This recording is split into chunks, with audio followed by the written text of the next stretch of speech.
Okay, so we're going to start with the one color wash. I've got my paper, which I've labeled with my 12 techniques, water, and my watercolor, and my paintbrush. So the first thing you're going to do is clean water. You're going to wet the area that says one color wash. So I'm wetting that square, that rectangle. So I'm going to wet the whole rectangle, and then while that's soaking into the paper, I'm going to use my blue. You can use whatever color you want. So what I'm doing now is I'm mixing up a puddle of blue over here, and then I need a paper towel handy. Alright, so I'm going to go horizontally from the top. I'm going to be going down the rectangle, and I'm going from one side to the next. Get a little more paint. Now, do not go back over your marks, just do it one time. Now I'm taking some of the extra paint off of my brush, and I'm just going to continue going horizontally down. Take a little more off, and then I'm at the end. So the idea here is it transitions from dark to light, and so as I hold up the paper, the other thing about this is if you have your paper taped down to a board, you can move the paper so that it goes down a little bit horizontally. Now, that's called a one color wash, so basically it's going from dark to light. Now I'm going to do a two color wash. I'm going to go wet the area in the second square, and I'm going to let that, with clean water, let that sit for a minute. Then I'm going to mix up a little bit of red over here in my palette, and I have the blue over there. Now I'm going to start with, just because I have the red here, I'm going to start with the red. Now of course red and blue make violet, so in the middle you're going to have your violet. So what I'm going to do is I'm going to start and go across here, and I'm going to start going down. Now this, I'm going to take the extra off because this particular red is very concentrated. I'm going to wait on that, clean my brush, go back to my blue, and I'm going to start at the bottom here, and I'm going to go horizontally across. Now you're going to see that it's going to mix in the middle, take some of the extra water off, and you will have your two color wash. Now, because the red is a slightly more concentrated watercolor paint, it transitioned kind of quickly, and it went from dark to light really fast. So I'm going back to just take a little, lift off a little bit of that color so it's not quite so strong there. And I'm going to let that sit. Now, the first one I did, the blue didn't concentrate super at the top, and so it's fairly pale at the top, but the technique is what I just showed you. What you want to do with watercolor washes for one or two color is that really this takes a good bit of practice. This is a technique that is probably one that you practice a lot of because it's more challenging. Again, just to review, you start with your color concentrated at the top of your paper. You start going horizontally down, take some of the extra paint off of your brush and the water until you get down to a lighter, to where it's very pale.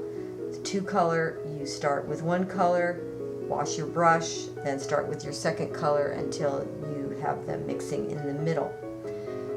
So that's the 1 and 2 color wash.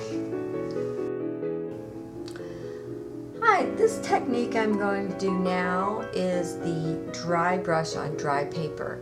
So what I have here is some green that I made by mixing some colors, blue and yellow, and a little bit of red, so it's sort of an olive green. And what I've done is I put the color on my paintbrush. I do not have a lot of water on my brush, so there is a little bit of water, but it's just enough to get the bristles enough that they will then hold the paint, but you don't want to have it soaking wet. Your paper is completely dry. So this technique is good for things where you're trying to show texture, or perhaps you want it to look like grass or something rough. Okay, so that's dry brush. It's a very quick to show. You can see that you see the white of the paper, so you're lightly brushing against the paper. You can use the side of the paintbrush too, or the top of the brush. Okay, now the next thing I'm going to show is wet on wet. That's the next technique. Wet on wet is exactly what it says. You have wet watercolor on wet paper. So I'm going to get my rectangle wet, and one of the things on any technique, you want to look at your paper and see how wet it is. If your paper is glistening, that is about what you want. If your paper is a puddle of water, it needs to wait until until the water soaks in a little bit. Now, what I'm going to do now is I'm going to take I have some colors over here, and you want to use your colors strong, not with much water, and you want to basically drop them in to the wet area. So what you're wanting to see is the movement of the color on the paper. Now I'm going to go in with some other colors, drop in some color, and just see how they blend. And depending on what you're trying to do, this can be very free. It's like if you're doing something where you're trying to suggest a type of flower or a feathers or something on a bird, many different things. So it's very fun because you see all the colors mixing. It's not as predictable, but you kind of go with the flow and see what happens. This red really takes over. It's a very concentrated red, so that kind of stains that area. But so you get the idea. Here is the colors mixing and blending and creating new colors. So that's wet on wet. The next technique is wet on wet lifted. So this is really good if you want to change some color, you don't like the way it looks, you can lift off, or you want to create lighter values or something like clouds. So I'm going to use kind of the cloud idea.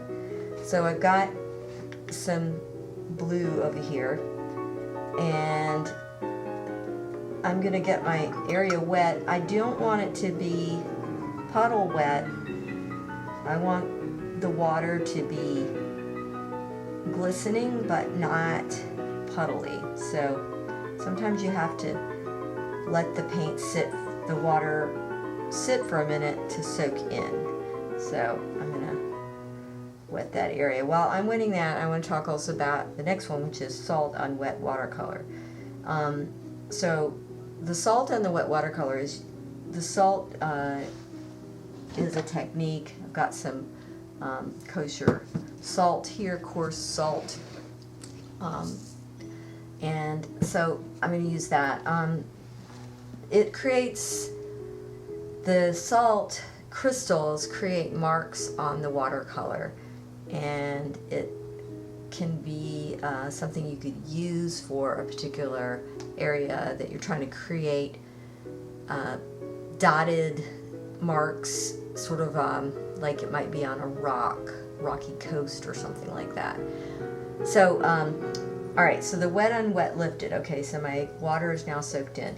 So I'm going to take my blue And I'm just going to paint it in sort of like the one color wash. I'm just going to bring the paint down.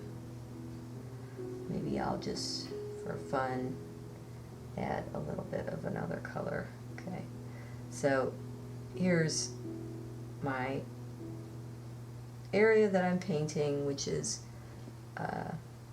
blue and purple. So now while that is, it's still wet, it hasn't dried, I'm going to take my paper towel and make it into a little kind of crunched up area and lift off. So I'm lifting off in kind of irregular way. I was doing something cloud-like. So that is the lift-off techniques. Very simple. Salt and wet watercolor. All right, so I've got this kind of blue-green color. So I'm going to wet this area. I'm going to paint this area. This technique works on wet watercolor. If you put salt on an area that's dry, you won't see any effect. So the watercolor has to be wet. You're going to take your salt and you're going to sprinkle the salt.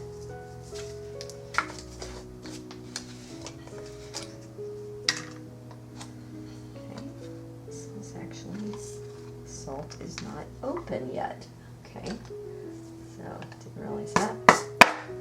So I'm just gonna quickly open it and take a little salt. So small amount of salt, doesn't need to be a lot of salt. Okay, so I'm gonna sprinkle it on to the wet areas. It takes a little bit of time. It will, after the salt reacts with the color, it will create little sort of sunbursty effects, and then you brush the salt away. Because it took me a minute to get the salt open, I'm going to just put a little more color on here and add a little more salt because it's best that the paint is wet. Okay, so that's the salt on the wet watercolor. So I can't show you what it looks like right now because it needs to dry.